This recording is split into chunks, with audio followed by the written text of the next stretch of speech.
شیطان نے اللہ کے سامنے یہ ساری باتیں کی تو آدم علیہ السلام اللہ کے حضور پیش ہوئے، جا کے عرض کی اللہ آپ نے شیطان کو مہلت دے دی ہے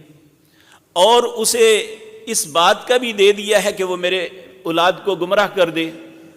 تو اے اللہ میری اولاد گمراہ ہو گئی، ماں باپ کو اپنی اولاد کا فکر تو ہوتا ہے۔ قیامت کے دن نبی کریم صلی اللہ علیہ وسلم فرماتے ہیں آدم علیہ السلام جب اپنی اولاد کے ساتھ تشریف لائیں گے تو جب اپنے دائیں طرف دیکھیں گے تو سعادت مند بچے ہوں گے، وہ اللہ ہمیں بھی ان میں کر دے،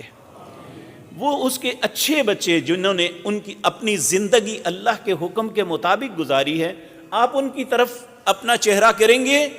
تو دل خوشی سے باغ باغ ہو جائے گا، بڑے خوش ہو جائیں گے۔ جب وہ بائیں طرف ان